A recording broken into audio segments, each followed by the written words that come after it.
السلام علیکم. YasinSanalysis.com کے پلیٹ فارم پر آپ تمام لوگوں کو خوش آمدید. تقریباً ڈیلی بیسس پہ آپ سے ملاقات ہوتی ہے اور خاص طور پہ جو بھی امپورٹنٹ ایونٹ جس دن آنے والے ہوتے ہیں اس میں زیادہ سے زیادہ کوشش ہوتی ہے کہ وہ تمام امپورٹنٹ جو انفارمیشن ہے وہ آپ کے ساتھ شیئر کی جائیں. آج 20 اپریل تاریخ ہو گئی ہے، بروز بدھ، مڈ ویک ہے آج. اور جو امپورٹنٹ ایونٹ آج رات میں ہمارے پاس بہت زیادہ اہمیت کا حامل ہے وہ ہوگا ٹیسلا کی ارننگ رپورٹ. جیسے کہ اپریل کے سٹارٹ میں نے آپ سے ذکر کیا کہ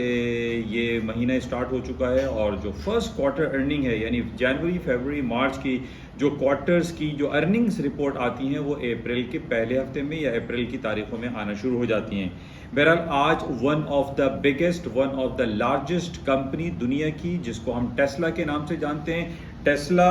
اپنی جو الیکٹرک کاریں ہیں اس حوالے سے بہت زیادہ مشہور ہو چکا ہے اور اس کے جو مالک ہیں مسٹر ایلن مسک، جس کے حوالے سے بہت زیادہ آج کل باتیں چل رہی ہے کہ دنیا کا جو ون آف دا جو مشہور جو ایک سوشل میڈیا ہے دیٹ از ٹویٹر کے تقریباً 11.2% شیئرز انہوں نے خرید لیے ہیں اور اس وقت دنیا کے سب سے بڑے شیئر ہولڈر بھی وہ ٹویٹر کے ہو چکے ہیں. اور اس کے علاوہ دنیا کا one of the biggest, one of the richest men بھی مسٹر ایلن مسک ہیں، جن کی ٹوٹل جو ریونیو ہے یا جو ان کی جو ٹوٹل مالیت ہے وہ $288 بلین کو بھی کراس کر چکی ہے. یہ اس وقت دنیا کے فاسٹسٹ اور ریچسٹ مین ہیں مسٹر ایلن مسک، اور ان کی آج کمپنی ہے ٹیسلا، اور اس کے علاوہ جو دوسری کمپنی ان کی ہے اسپیس ایکس کے نام سے، اس کے حوالے سے بھی بہت زیادہ لوگ جانتے ہیں. لیکن مختصر یہ کہ Tesla is one of the biggest company ہے جس کی آج رات کے تقریباً 1 بجے پاکستانی وقت کے مطابق اس کی ارننگ رپورٹ آئے گی، اور اس کی ارننگ رپورٹ آنے کے بعد مارکیٹ میں اتار چڑھاؤ بہت زیادہ ہوتا ہے. جیسے کہ میں نے آپ سے پہلے بھی یہ کہا کہ دنیا کی جو تقریباً 10 کمپنیز آپ کہہ لیجئے جس کے اندر فینگ گروپ کے نام سے بھی ہم جانتے ہیں کہ ٹرپل ایز جس کو میں آپ سے کہتا رہتا ہوں کہ جناب ایپل، امیزون، الفابیٹ، گوگل اور اس کے ساتھ فیس بک، نیٹ فلکس، فیس بک کو اب وہ میٹاورس کے نام سے جانتے ہیں. تو یہ تمام کمپنیز، اس کے علاوہ انٹل ہے، IBM ہے، تو ان کی جب ارننگ رپورٹس آتی ہے، ایون کہ مائکروسافٹ ہے، یہ وہ $1 ٹریلین کمپنیز ہو چکی ہیں جن کی ارننگ رپورٹ جب ایشو ہوتی ہے تو مارکیٹ میں خاصا اتار چڑھاؤ آتا ہے. اس کی وجہ ہے جیسے کہ میں نے پہلے بھی آپ سے یہ کہا تھا کہ کوئی بھی جو بڑی کمپنی ہے وہ اٹ سیلف خود بڑی نہیں ہوتی، بلکہ ان کے ساتھ دوسرے عوامل اور دوسری بڑی کمپنیز جو ہے وہ انٹیکٹ رہتی ہیں. اب ظاہر ہے کہ ٹیسلا کی ارننگ رپورٹ اگر اچھی آئے یا خراب آئے، اس کا ایفیکٹ بینکنگ سرکل پہ بھی پڑتا ہے، بینکنگ فائنینشیل انسٹیٹیوشنز بھی ڈاؤن ہو جاتے ہیں اگر خراب آئے، اور اگر اچھی آئے تو یہ تمام ساتھ میں ایک اپر سائڈ پہ مارکیٹ کی موو آ جاتی ہے. کیونکہ ظاہر ہے اتنی ہیوی ٹرانزیکشن جو ہے، چاہے وہ ٹیسلا ہو، مائکروسافٹ ہو، ایپل، آئی فون یا جتنی بھی جو کمپنیز ہیں، ان کی جو ارننگ رپورٹس آتی ہیں اور ان کی جو ٹرانزیکشنز ہوتی ہیں وہ ڈفرینٹ بینکس کے ذریعے ہوتی ہے.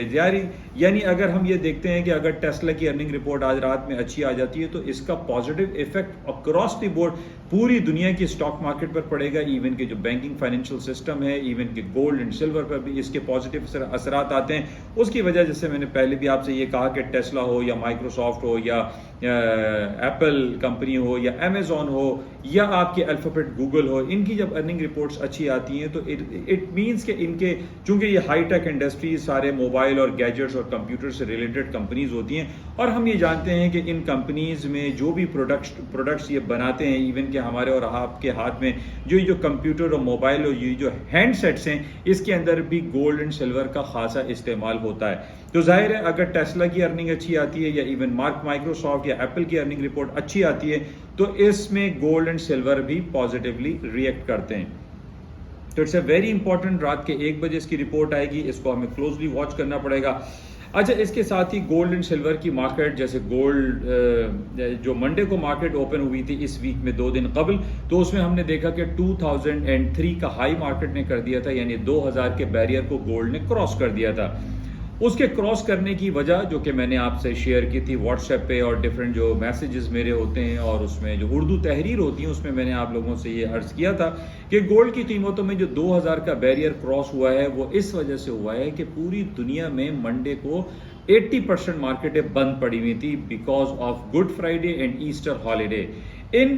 تعطیلات میں جیسے کہ پہلے بھی میں آپ کوشش یہ کرتا ہوں کہ آپ لوگوں کو میں یہ بتاتا رہا ہوں کہ دنیا میں کہاں ایک لانگ ویکینڈ آ رہا ہے، چھٹیاں آ رہی ہیں، اور کن بیسس پہ مارکیٹ جو ہے وہ بند جیسی کنسیڈر کی جاتی ہیں. اور یہی ہم نے دیکھا کہ منڈے کو جب مارکیٹ کھلی اور گولڈ کی قیمتوں نے 2000 کے بیریئر کو کراس کیا، اس کی واحد وجہ یہی تھی کہ مارکیٹ میں والیوم کم تھا. مارکیٹ ون سائیڈڈ موو کی اور وہ 2000 کے بیریئر کو کراس کر گئی. لیکن جب مارکیٹ ویری نیکسٹ ڈے منگل بدھ آج وینسڈے تو مارکیٹ میں والیوم بھرپور آ جاتا ہے، چاہے وہ یورپ ہو، ایشیا ہو، امریکن مارکیٹ ہو، ان کے اندر والیوم جب بھرپور انداز میں آ جاتا ہے تو اس کے بعد مارکیٹیں نارملی انہی لیولز پر آ جاتی ہیں جو پریویس ڈے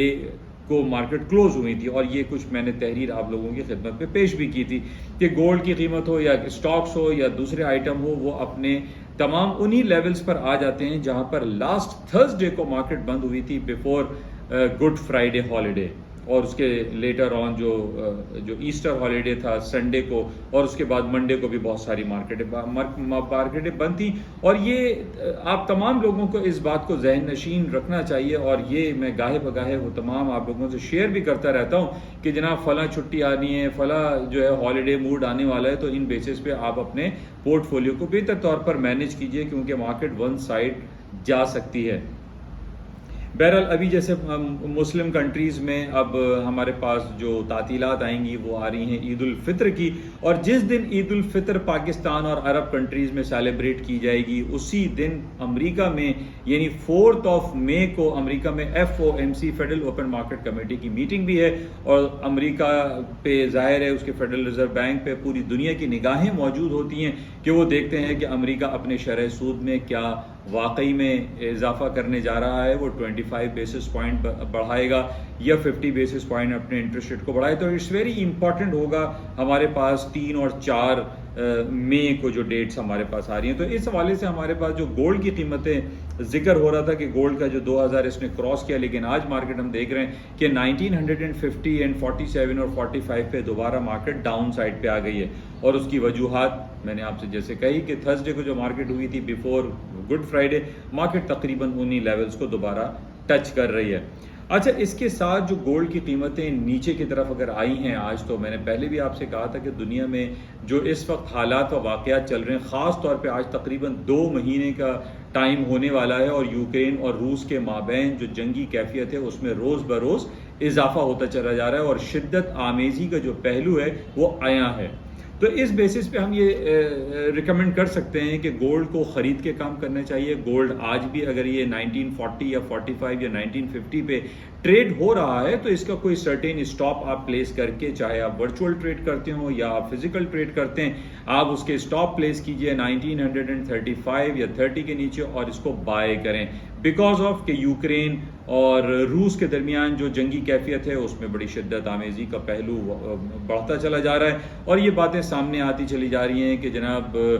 روس کسی کیمیکل وار کی طرف جا سکتا ہے، روس کسی نیوکلیئر وار کی طرف جا سکتا ہے، جو کہ بہت سنگین نتائج اس کے برآمد ہو سکتے ہیں. اور جب یہ باتیں ہمارے سامنے آتی ہیں کہ روس جنگی کیفیت میں بڑھتا چلا جا رہا ہے، تو ہمارے پاس یہ امریکہ اور یورپین یونین کی جانب سے یا نیٹو الائنس کی طرف سے یہ خبریں آتی ہیں کہ جناب نیٹو پھر پیچھے نہیں رہے گا. وہ ابھی صرف ورچوئل باتیں کر رہا ہے کہ جناب روس کے خلاف انہوں نے billions and trillions of dollar کے جو تجارتی معاملات ہیں ان کو کافی ڈیمیج کیا ہے. لیکن اب یہ باتیں سامنے آ رہی ہیں کہ جناب اگر روس نے کوئی ایسی کارروائی کی یوکرین کے خلاف یا پولینڈ کے خلاف، جہاں پر سب سے زیادہ پناہ گزین وہاں پر یوکرین کے موجود ہیں، اگر اس نے کوئی ایسی حرکت کی تو یورپین یونین اور امریکہ پیچھے نہیں رہے گا، اور نیٹو الائنسز بیک فٹ نہیں پلے کریں گے، بلکہ وہ فارورڈ لائن کو اڈاپٹ کریں گے، اور اس کے بعد اس جنگ میں مزید اضافہ ممکن ہے. انہی تمام جو بیسکس ہیں، انہی بیسس پہ میں آپ سے یہی پریڈکٹ کر رہا ہوں، اور بہت عرصے سے میں پریڈکٹ کرتا چلا رہا ہوں کہ گولڈ کو بائی کریں، خریدیں، اس کو سیل نہ کریں. مارکیٹ جہاں پہ ڈاؤن سائڈ پہ ڈپ لے وہاں پر آپ بائی کر کے اس کو چانس لیجیے، آپ سیل آؤٹ نہیں کیجیے، کیونکہ اس میں پوٹینشیل بہت زیادہ ایگزسٹ کر رہا ہے. اور جو جنگی کیفیت ہے وہ نہ صرف روس اور یوکرین کی طرف جا رہی ہیں، بلکہ ہم دیکھ رہے ہیں کہ پچھلے ایک ہفتے سے بیت المقدس اور مسجد اقصی پر اٹیک ہو رہے ہیں. جو ویسٹ بینک ہے اور غزہ اسٹرپ ہے وہاں پر اسرائیلی بمباری بھی ہوئی ہے،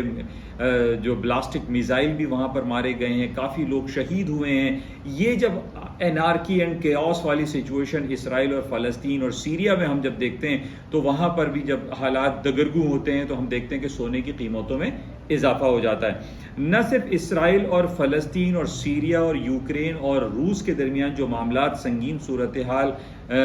اختیار کرتے چلے جاتے ہیں، اس کے ساتھ ہمیں یہ معلوم ہے کہ سعودی عرب کا جو ساؤتھ ایریا ہے، جو سدرن ایریاز ہیں اور اس کے نیچے جو ملک ہے یمن، یہاں پر بھی جنگی حالات جو ہے وہ ہمیشہ ہم دیکھتے رہتے ہیں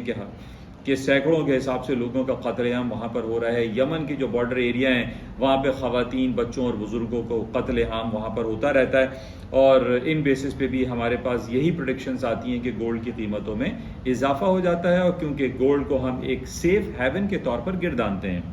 تو بہرحال یہ تمام باتیں گولڈ اینڈ سلور کے حوالے سے، جبکہ گولڈ اینڈ سلور کے حوالے سے جو ایک مکس باتیں سامنے آ رہی ہیں کہ لوگ یہ کہہ رہے ہیں کہ جناب بہت زیادہ اسپیکولیشن ہو رہی ہے، باتیں آ رہی ہیں کہ جناب امریکہ 4 مئی کو اپنے شرح سود میں 50 بیسس پوائنٹ انٹرسٹ ریٹ اضافہ کر دے گا۔ تو جب اضافے کی بات ہو رہی ہے تو سونا جو ہے وہ تو نیچے آ جانا چاہیے۔ میں اس بات سے تھوڑا سا اتفاق نہیں کر رہا اس بیسس پہ، کیونکہ امریکہ میں جو سونے کی قیمتیں یا یورپ میں اگر سونے کی قیمتیں نچلی سطحوں پر آئی ہیں، ٹھیک ہے، وہ صرف اس اسپیکولیشن پہ آئی ہیں کہ انٹرسٹ ریٹ کو بڑھا دیا جائے گا، لیکن یہ باتیں تو اس وقت بھی موجود تھیں جب مارکیٹ 1850 اور 1800 پہ بھی چل رہی تھی، لیکن آج تو مارکیٹ تقریباً 2000 بھی کراس کر گئی اور 1950 پہ چل رہی ہے۔ لیکن گولڈ کی قیمتوں کو آپ تھوڑا سا اس سے ڈسٹریکٹ کریں اور اس کو انٹرسٹ ریٹس کے حوالے سے اس کو کمپیئر نہ کریں، بلکہ اس کو پیورلی آپ اس کا جو جائزہ لیجئے وہ یہ جنگی کیفیت اور جو ہمارے اطراف جو جنگی ماحول چل رہا ہے، جو ایک ورچوئل وار تو نہیں ہے، یہ ایک کنونشنل وار جس کو ہم کہتے ہیں کہ وہ برپا ہوئی بھی ہے، اور اس کے اندر جو باتیں ہو رہی ہیں اس میں یہی کہا جا رہا ہے کہ اس میں سونر اور لیٹر امریکہ ہے یا یورپین یونین ہے یا نیٹو الائنسز ہیں، یہ آپس میں مل جائیں گے اور یہ روس کے اوپر اٹیک بھی کر سکتے ہیں یوکرین کو بچانے کے لیے۔ تو بہرحال یہ صورتحال ہمیں نظر میں رکھنی پڑے گی، لیکن اوورآل اس سینیریو ان بیسس پہ کہ جو جنگی کیفیت ہے اس پہ سونے کی قیمتوں میں اضافہ ہی ہوتا ہے۔ تو بہرحال اس کو ہم مزید دیکھیں گے۔ اچھا، اس کے ساتھ جو آئل کی ہمارے پاس جو رپورٹس آتی رہتی ہیں کہ آئل، ابھی پچھلے دنوں رپورٹ تھی کہ جناب آئل جو ہے اس وقت دنیا میں اس کی جو انوینٹریز ہیں وہ بڑی ڈراسٹکلی ڈاؤن ہوتی چلی جا رہی ہیں، جس کی وجہ سے آئل کی قیمتیں $110 بھی ہوئیں اور اس کے بعد دوبارہ مارکیٹ $102، کل رات کی بات ہے مارکیٹیں نیچے آ گئیں، آج پھر $103 $104 پہ چل رہا ہے۔ لیکن کل رات کو ہمارے پاس API کی رپورٹ آئی جو کہ امریکہ کے کمرشل آئل کی رپورٹ ہوتی ہے، وہ کافی نیگیٹو آئی اور یہ انڈیکیٹ کر رہا ہے کہ امریکہ اور دنیا میں ابھی بھی آئل کی جو ریزروز ہیں وہ ڈکلائن کر رہے ہیں، ان کے جو انوینٹریز ہیں وہ ڈکلائن کر رہے ہیں۔ لیکن پچھلے دنوں ہمارے پاس جب یہ خبر آئی کہ جناب امریکہ اور دنیا کے بہت سارے ممالک جو ہیں وہ اپنے اسٹریٹجک ریزروز کو کھول رہے ہیں، اور نہ صرف اسٹریٹجک ریزروز کو اوپن کر رہے ہیں جو کہ جنگی حالات میں استعمال کیے جاتے ہیں، بلکہ انہوں نے سعودی عرب اور یونائٹڈ عرب ایمریٹ سے بھی گزارش کی ہے کہ وہ اپنے پروڈکشن کو بڑھائیں، جس کی وجہ سے پچھلے دنوں ہم نے دیکھا کہ $93 پہ بھی تیل کی قیمتیں آ گئی تھیں۔ لیکن یہاں یہ بات سمجھنے کی ضرورت ہے کہ جب ہم اسٹریٹجک ریزروز کی بات کرتے ہیں تو اسٹریٹجک ریزرو ایک سرٹین پیریڈ آف ٹائم کے لیے ہوتا ہے، وہ 1 دن 2 دن یا 1 ہفتے کے لیے اسٹریٹجک ریزروز ہوتے ہیں، لیکن لامحالہ ان کو اپنے ریزروز کو، اپنی پروڈکشن کو بڑھانا لازم ہے، اور اسی وجہ سے ہم یہ دیکھ رہے ہیں کہ اسٹریٹجک ریزرو جب انہوں نے اوپن کیے اس میں مارکیٹ $93 تک آ گئی کروڈ آئل کی، لیکن آج دوبارہ $110 $109 پہ کل رات آ گئی تھی۔ تو اوورآل ہمیں جو سپلائی چین ہے کروڈ آئل کی اس پہ نظر رکھنی، تو اس کی جو سپلائی چین ہے وہ ڈسرپشن کی طرف ہے، نہ صرف ان جنگی حالات کے پیش نظر کہ جناب وہ روس جو ہے وہ پائپ لائن بند کر دے گا اور گیس کے پریشر کم کر دے گا، بلکہ دوسری طرف ہمارے پاس یہ بہت زیادہ امپورٹنٹ خبر رہی پچھلے دنوں کہ جناب چائنا میں کووڈ-19 جو سلسلہ ہے کرونا وائرس وہ دوبارہ سے اپنا سر اٹھا رہا ہے، اور بہت سارے شنگھائی اور بیجنگ اور بہت سارے علاقوں کو انہوں نے کمپلیٹ لاک ڈاؤن کر دیا تھا، جس کی وجہ سے یہ کہا گیا کہ جناب پیٹرول اب استعمال نہیں ہوگا، لیکن ظاہر ہے اس بات کو بھی 10-15 دن گزر چکے ہیں اور اب وہاں پر جو لاک ڈاؤن والی سچویشن اس کو ختم کیا جا رہا ہے، جس کی وجہ سے تیل کی ڈیمانڈ میں اب اضافہ ہوگا اور تیل جو ہے وہ ہائر نوٹس پہ جانے کی امیدیں دکھائی دے رہی ہیں۔ بہرحال اس کو ہم دیکھیں گے اور خبروں پہ نظر رکھتے ہیں کہ کیا کچھ ہو سکتا ہے۔ اچھا، بہت ساری باتیں انٹرسٹ ریٹ اور انفلیشن کے حوالے سے بات چلتی رہتی ہے اور آپ سے ذکر بھی ہوتا ہے، اور یہ بات سامنے آ رہی ہے کہ امریکہ ہو، یورپ ہو اور دنیا کے بہت سارے ممالک میں 40 سال کی مہنگائی اور افراط زر جو ہے وہ اس وقت کھڑا ہوا ہے. تو انہی بیسس پہ یہ بہت زیادہ باتیں ہو رہی ہیں کہ امریکہ ہے، یورپ ہے، برطانیہ ہے، وہ اپنے شرح سود میں سونر اور لیٹر اپنی انٹرسٹ ریٹ کو بڑھا دے گا. اس سے پہلے بھی ہم نے یہ دیکھا کہ پاکستان نے بھی تقریباً 2.5% اپنے شرح سود میں اضافہ کر دیا. 9.75 سے اب 12.5% پاکستان کا، یہ 12.25% اسٹیٹ بینک آف پاکستان نے اپنے شرح سود میں اضافہ کیا ہے. تو بہرحال اس پر بھی نظر رکھتے ہیں. اچھا، اس کے ساتھ ہی پاکستان میں پچھلے دنوں جب یہ نئی گورنمنٹ آئی تو اس میں ہم نے یہ دیکھا کہ ویری نیکسٹ ڈے جو یہ کانسپیریسی تھیوری چل رہی ہے کہ امریکہ نے ریجیم چینج والی جو ہے وہ سچویشن کریٹ کی ہے پاکستان میں. اس کے بعد یہ کہا جا رہا تھا کہ پاکستان کو معاف کر دیا جائے گا جب نو کانفیڈنس جو ہے وہ کامیاب ہو جائے گا اگینسٹ عمران خان. تو ہم نے دیکھا کہ very next day Pakistan stock market 1700-1800 point plus ہو گئی. ڈالر جو ہے وہ 190 سے 180 روپے پہ آ گیا. لیکن میں نے آپ سے کچھ دن پہلے بھی اپنی اس ویڈیو کلپ میں یہ کہا تھا کہ پاکستانی روپیہ اسی وقت اسٹرانگ ہو سکتا ہے جب ہم اپنی گراؤنڈ ریئلٹیز کو بہتر کرنے میں سیریسنس جو ہے وہ شو کریں. ہم یہ دیکھ رہے ہیں کہ پاکستان میں جو غیر ضروری جو امپورٹس ہیں، جو ہم کھانے پینے خورد و نوش کی جو اشیاء استعمال کرتے ہیں، یا اپنے آٹو موبائل انڈسٹری میں ہم باہر سے بہت زیادہ امپورٹ پر انہیں. اس کے ساتھ ہی جو امپورٹنٹ جو سلسلہ ہے کہ پاکستانی روپیہ جو ہے وہ اسٹرانگ کب ہوا، وہ آپ سے ذکر کیا کہ جناب جب تک ہم غیر ضروری امپورٹ جو ہیں اس کو ختم نہیں کریں گے ہمارا روپیہ اسٹرانگ نہیں ہوگا. اور پچھلے دنوں جو 190 تک پاکستانی روپیہ پہنچا اور بلیک مارکیٹ میں 195 روپے تک بھی جو پاکستانی روپیہ ڈکلائن کیا اور ڈالر اسٹرانگ ہوا. بہرحال اس کو ہمیں دیکھنا پڑے گا کہ ہم کس طریقے سے اپنے تمام معاملات کو بہتر کر کے پاکستانی روپے کو اسٹرانگ کر سکتے ہیں اور اپنی اکانومی کو الٹیمیٹلی اوپر کی طرف لے جا سکتے ہیں. تو یہ کچھ باتیں آپ کے ساتھ شیئر کی گئیں. اور آج سب سے امپورٹنٹ صرف ٹیسلا کی مارکیٹ رہے گی. ٹیسلا رات کے 1 بجے کے بعد اس کی ارننگ رپورٹ آ جائے گی. آپ تمام لوگوں سے میری گزارش ہے کہ اس کو ضرور دیکھیں اور ٹیسلا کی مارکیٹ کے حوالے سے اور یہ جو یوٹیوب ہے یا یہ جو کلپ ہے یاسین انالیسز ہے اس کو آپ لائک کریں، شیئر کریں اور اپنے زیادہ سے زیادہ دوست احباب میں اس کو پھیلائیے، کیونکہ یہ اردو اور سہل انداز میں آپ لوگوں کو معلوم ہو جاتا ہے کہ کون سے امپورٹنٹ ایونٹ آج ہونے والے ہیں اور کن بیسس پہ مارکیٹ موو کر سکتی ہے. تو انشاءاللہ رابطے میں رہیں گے. اجازت دیجیے. خدا حافظ.